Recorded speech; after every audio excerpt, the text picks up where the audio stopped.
Hey everybody, it's me, Liv. So I am back again with my next project for Jolie. This month I was really just in the mood to make a lot of cards. So I hope you guys don't mind that this is again going to be another card project. And my other one that I have coming up is also a card project. So what I'm using here is something that's called Yupo paper. You guys have probably used it if you use alcohol inks at all. I did not pre-ink at all in terms of using any alcohol blender. So I am purely just putting it on the alcohol ink and then using the alcohol ink blender afterwards. You will see me use gloves because I find alcohol ink just gets all over the place and I have to work soon, so didn't want to get all dirty. So I'm going to go ahead and just spray it down. So you can use either a straw or a blow, or this particular one is from Tim Holtz if you're looking for one. And I'm going back and adding that beautiful one that's so sparkly and shiny.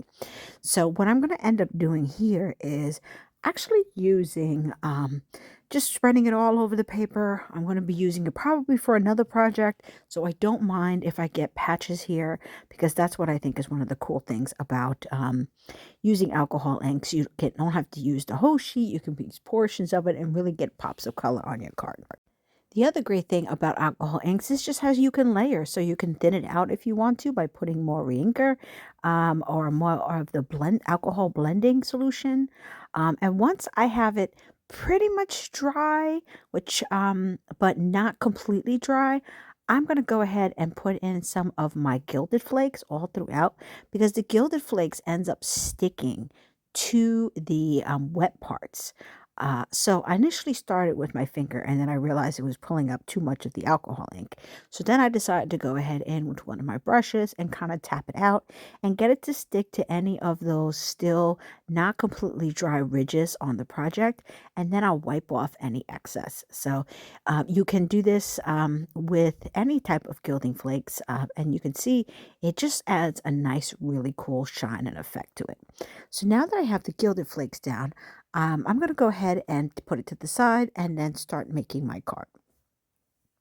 So I've gone ahead and trimmed down the piece already, and I'm going to put this portion of it into an embossing folder. I'm just trying to see which side exactly do I want, and now that I have it all set up, I'm going to go run it through my embossing machine, and then you can see it. It is very light, but that's okay. I'm going to go ahead and use this ink almost like a wax here. And begin. Remember, this is not regular paper. This is alcohol ink paper. So it will be definitely a little bit different than if you were using regular paper. But here I am just buffing off any of the excess here. And I really just like the effect it ended up making of highlighting the embossed sections that came out with the embossing folder. I decided that I would just use alcohol inks to do that, but I guess if you had a different type of paper you're working with, you can also use waxes on there that might be able to highlight that area just as well. I just love the way it came out, and I hope you guys can see how when I go ahead and pat that in, it really helps it stand out. Now I'm going to wipe up a little bit more of that excess so that I could go ahead and blend in completely, and look at that.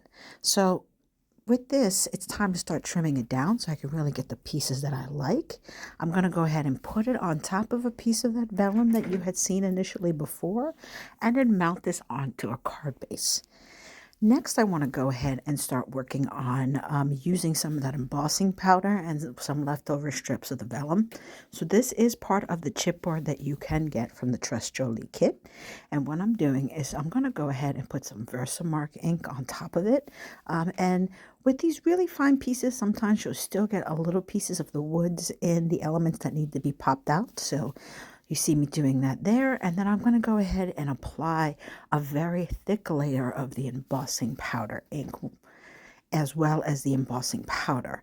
So once that is done, I usually just pour it right back into the bottle, and then I'm going to be hitting it with my heat gun.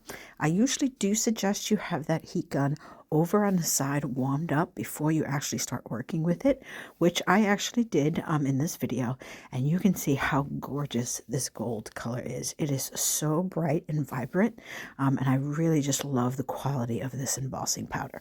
So I'm going to go ahead and put this vellum sheet down as a backing to help the chipboard really pop out here. And then I'm going to use some art glitter glue all over the back side and place it on top of that vellum piece. Next, I'm going to pick out a piece of my chipboard sentiments that I have from Tim Holtz.